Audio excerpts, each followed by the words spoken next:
देखंतु ओडिशा एक भाषा भित्तिक प्रदेश एवं भाषा भित्तिक प्रदेश भाव में ओडिशा हूँ भारत वर्षर प्रथम राज्य जो राज्य 1936 मसीह गठित होता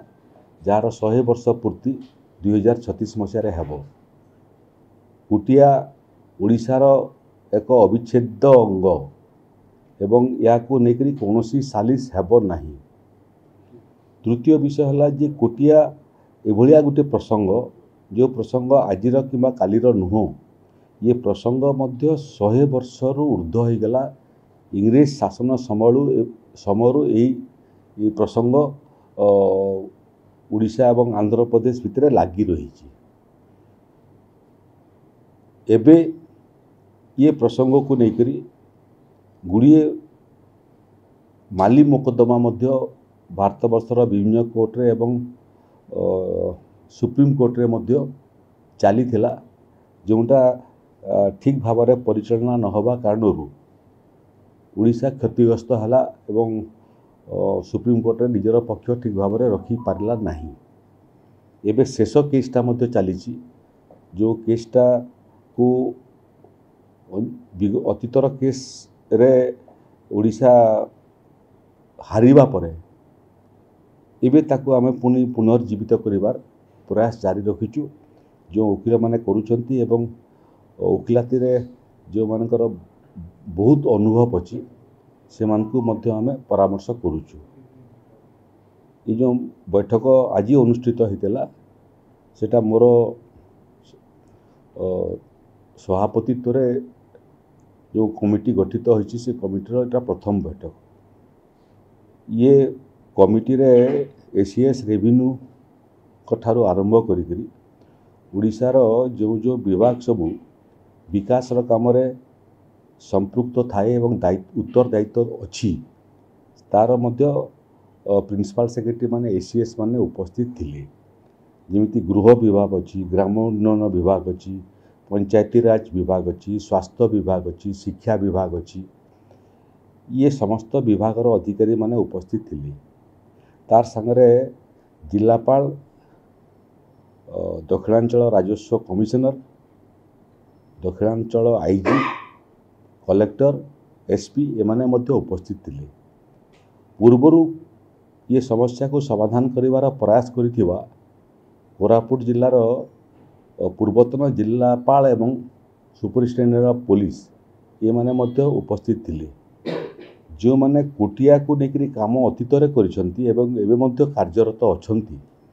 से मानकु मध्य बैठक रे स्वतंत्र भाव में आमंत्रण करा हितेला एवं पटांगीर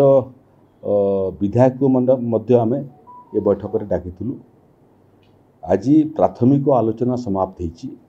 क्यों क्यों पदक्षेप निया होती अतीत ओडिशा विधानसभा गृह कमिटी मध्य जो अतीत परामर्श माने देइथिले से परामर्शर एक्शन टेकन रिपोर्टटा मध्य मु आज तलब करिछि। विभागीय अधिकारी माने गृह कमिटीर सुपारिशटा को मध्य कौन कार्यानुष्ठान सब ग्रहण कले तार उपस्थापना आगामी बैठक रे करिबी। ए बाबद रे पूर्व सरकार मध्य कौन कौन पदक्षेप नैथिले तार मध्य रिपोर्ट मु तलब करिछि। एवं कुटिया ओडिशार अविच्छेद अंग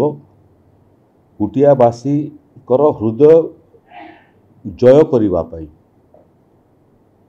जहाँ जहाँ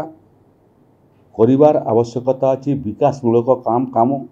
सेमानकर आर्थिक उन्नति, सेमानकर सामाजिक उन्नति, सेमानकर अंचलर सांस्कृतिक उन्नति एवं सर्वोपरि युव समाजर जो समस्या अच्छी ताकू समाहित करिवा पई स्वतंत्र रोडमैप प्रस्तुत करिवा पई अधिकारी मानकू निर्देश दिया हिची। गोटे मास भितर से माने निज निज विभागर रोडमैप प्रस्तुत करिवे। रास्ता घाटर उन्नति ठारू आरंभ करी स्वास्थ्य सेवा उत्तम मानर स्वास्थ्य सेवा जोगई देवा, सेमानकर शिक्षार गुणात्मक मान बढ़ेवा, से अंचल रे गोटे पछुआ अंचल जो अंचल छात्र छात्री मानकू उच्च मानर शिक्षा प्रदान करिवार योजना प्रस्तुत करिवा एवं टेक्निकल एजुकेशन जोगई देवा, से अंचल रे जो चाषी अछंती एवं छोट छोट बेपारी अछंती जो माने पनीपरिबा ठारू आरंभ करी अन्य द्रव्य जाकरी बिक्री करती सेमानकर पई स्वतंत्र मार्केट केमिति तैयारी ही पारिबो निजर खेतरू मार्केट यार्ड को केमिति तांकर शस्य पठेबा काम सहज हो पारिबो बिक्री करिवार उपयुक्त मूल्य मिली पारिबो ये सब विषय रे मध्य स्वतंत्र रोडमैप प्रस्तुत होउछि। ये विषय समस्त अधिकारी मानक आज परामर्श दिखाई से माने निज निज विभागर रोडमैप जिलापाल सहित परामर्श करेंगे सेठी जो जो सुविधा पाखरे उपलब्ध हो नहीं दूर को जीवाकू पड़ुछि से बाबद रे मध्य समस्त प्रसंग को ठाब करवा एवं त्वरित बेगरे द्वार देश रे किमिति समस्त साहाय्य सहयोग एवं गरीब कल्याण योजना पाई पारिबे तार पई मध्य रोडमैप प्रस्तुत होउछि एवं 1.5 घंटा धरिक ये आलोचना रे गुड़िए विषय उपरे आम आलोचना करिछु समस्त विषय को सार्वजनीन करवाटा उचित हेब नहीं जो जो विषय सार्वजनीन हवा कथा सेटा आपण मानक मु उल्लेख कली जो जिनिस सार्वजनीन ही नहीं तार मध्य फल आगामी दिन रे आपण माने कुटिया अंचल रे देखिबा पई पाइबे ना आपन कहली परा एटा देश स्वाधीन हबार पूर्वर विवाद एटा जेते बेले सेठी विशाखापट्टनम राजा राजोड़ा शासन समय सीमा को लेकर विवाद चली देश स्वाधीन हला परे जेकरी गड़जात अंचल सबू भारत वर्ष रे मिसिला एवं स्वाभाविक भाव में भारत वर्ष रे मिसिला अर्थ होची ओडिशा रे मध्य ओडिशा राज्य जेतु स्वाधीनता पूर्व गठित होता तेणु से सबू अंचल ओडिशा रे मध्य मिसिला किंतु समस्या होची गड़जात अंचल समर समस्या स्वाधीनता पूर्वर समस्या एवं भाषा को लेकर अन्य पड़ोसी राज्य मुख्यतः आंध्र प्रदेश तार चिंताधारा एवं तार आभिमुख्य गोटे प्रसंग तेणु कारण कौन आम अध्ययन कर सारीचु निराकरण कौन हम तापाई सुचिंतित निखुण योजना करवाटा होची आमर लक्ष्य एवं ए बाबद रे आपण माने संपूर्ण निश्चिंत रहंतु कोटिया रो लोक मानकर मन को जिणिबा पाई एवं कोटिया अंचल लोक भितर जो भावना जे विकास आम पाखरे पहुँचला नहीं विकास कौन से मन को देखा ओडिशार मोहन माझी सरकार समस्त प्रकार पदक्षेप नेबे सीमा विवाद रहउछि आकु नै कि आंध्र प्रदेश सरकार से आलोचना हबो कि किछि प्लान से करा जाउछि से बाबद रे आमे आलोचना करनो से भिन्न प्रसंग